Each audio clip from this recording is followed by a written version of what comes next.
ដល់កោះស្រណោះអាឡ័យដានចប់ហាំងរដីនឹកដល់សំដីពុកធ្លាប់ពីចាដាស់ទឿនកូនប្រុសឲ្យខំសិក្សាក្នុងភ្នោះសិក្ខាសាងអនាគតអង្គនិចាសង្ខាពុកលាចាលោកចិន្តាមាសយ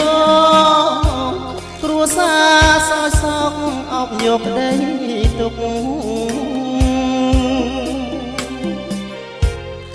អលោកមានកូនកូនសែនរន្ធត់រត់រូបលោកពុកខ្លោចសាពេ